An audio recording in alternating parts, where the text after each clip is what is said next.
Good morning সবাইকে। আজ এই চ্যানেলে আমার প্রথম ব্লগ, আর সেটাও বাংলাতে।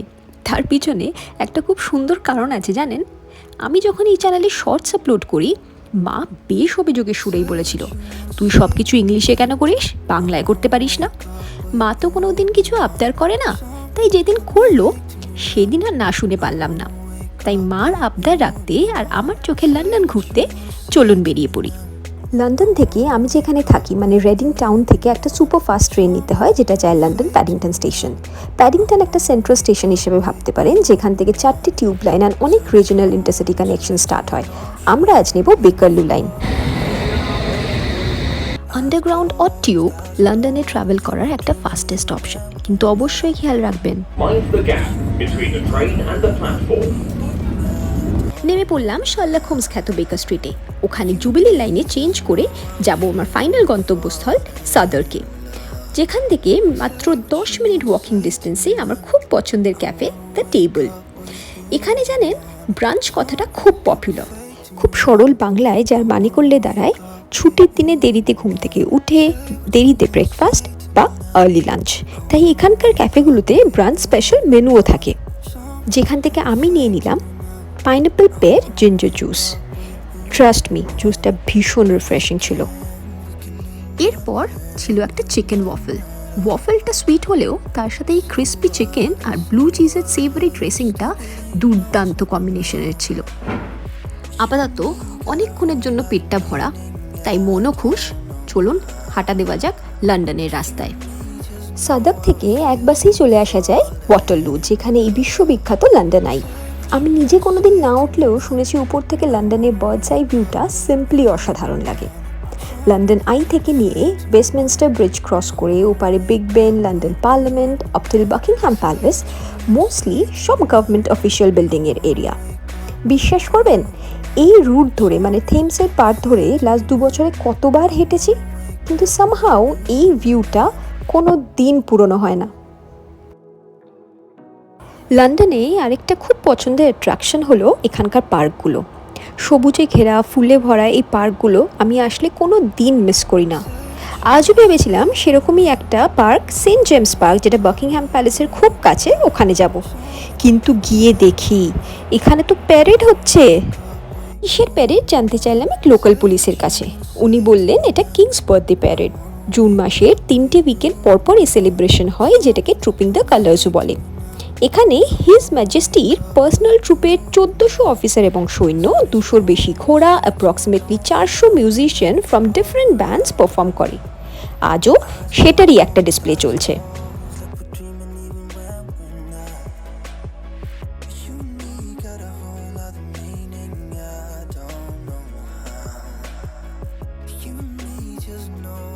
প্যারেড গ্রাউন্ডে যেহেতু সাধারণ পাবলিকের ঢোকার পারমিশন নেই, তাই এসে দাঁড়ালাম সেন্ট জেমস পার্ক অ্যাডজেসেন্ট রাস্তাটাতে। জানি প্যারেডগুলো এখান দিয়েই ফেরত যাবে বাকিংহাম প্যালেসে। ঠিক তাই, দেখুন এখান থেকে ভিউটা কি পরিষ্কার।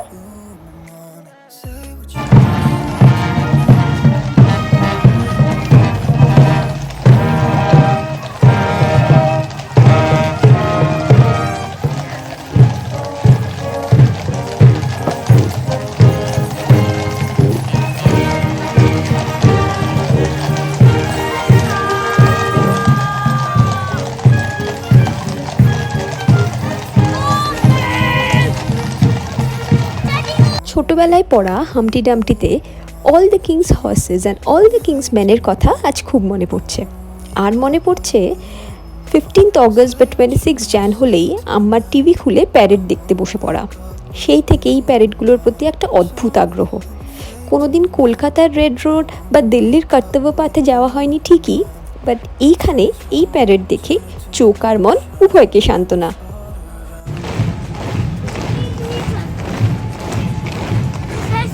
কয়েক পা এগোতেই সেই বিখ্যাত রাজমহল বাকিংহাম প্যালেস। এখানে কুইন ভিক্টোরিয়ার স্মৃতির উদ্দেশ্যে তৈরি স্তম্ভটা আমার ঠিক ভিক্টোরিয়া মেমোরিয়ালের কথা মনে করায়। অ্যাকচুয়ালি শুধু এটা না, লন্ডনের প্রত্যেক মোড়ে মোড়ে কলকাতার ছাপ। তাই যতবার লন্ডনে আসি যেন নিজের শহরটাকে খুঁজে পাই। পুরো ইউকে জুড়ে আজকাল টেলর সুইফট ঝড় চলছে। বেচারা বাসটাও দেখুন তার হাত থেকে রক্ষা পায়নি। এই বাসে করে হাইড পার্ক পেরিয়ে পৌঁছে গেলাম লন্ডনে মেফেয়ার অঞ্চলে। আমার মতো শপাহলিক আর ফুডিদের জন্য বলতে পারেন মেফেয়ার একটা প্যারাডাইস। লাক্সারি ব্র্যান্ড থেকে পশেস্ট রেস্টুরেন্ট এই অঞ্চলে সব আছে। সেরকমই একটা ফাইন ডাইনিং রেস্টুরেন্ট আজকের পরবর্তী গন্তব্যস্থল। এই রেস্টুরেন্টটা অনেক দিন ধরে ভাবছিলাম ট্রাই করব। কানিষ্ক বাই আতুল কোচার। জানেন, একটা খুব ভালো ডিল পেয়েছিলাম টাইম আউটে। 35 পাউন্ডস পার পার্সনে একটা পুরো দমের লাঞ্চ। এবার মেফেয়ারের মতো অঞ্চলে, তাও আবার মিচেলিন স্টার শেফের নিজস্ব রেস্টুরেন্টে এরকম ডিল পাওয়া সত্যি অভাবনীয়। তাই পাওয়ার সাথে সাথেই সুযোগের সদ্ব্যবহার করতে ছাড়িনি। ওয়েলকাম ড্রিঙ্ক শেষ করতে না করতেই শুরু হলো স্টার্টার্সের পালা। প্রথমে 4 রকমের ভেজ, তারপর 4টে ননভেজের আইটেম। ব্রকলি থেকে শুরু করে পনির, মাছ, মাংস কোনোটাই বাদ ছিল না। মেনে নিয়েছিলাম আহুনা গোশত, ওদের স্পেশালিটি, যার সাথে রাইস, ডাল আর নানটা কমপ্লিমেন্টারি ছিল। খাবারের টেস্ট বিশ্বাস করুন আলাদা করে বলার মতো কিছু নেই, মুখ দেখেই বুঝতে পারবেন। মেন কোর্স শেষ করেই ঝাঁপালাম ডেজার্টসের উপর। যদিও আমার মিষ্টি খুব একটা পছন্দ না, কিন্তু এদের প্রত্যেকটা মিষ্টি ফিউশন ওরিয়েন্টেড ছিল। চকলেট শু বান, গাজর হালুয়া পেস্ট্রি, রাবড়ি, 3টি অনবদ্য। এত খাওয়া দাওয়ার পর অক্সফোর্ড স্ট্রিট থেকে বাস নিয়ে রওনা দিলাম রিজেন্টস পার্কের উদ্দেশ্যে। বললাম না, লন্ডনের পার্কগুলো আমার ভীষণ পছন্দ।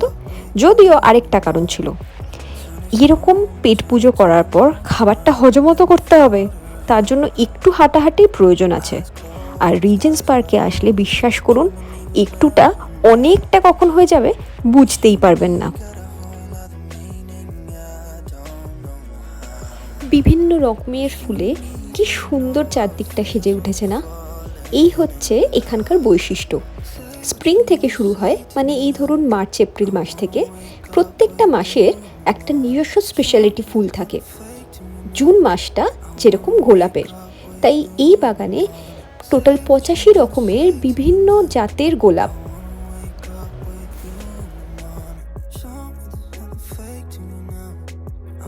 রিজেন্টস পার্কে আসলে কোথা দিয়ে যে সময় কেটে যায় বোঝাই যায় না।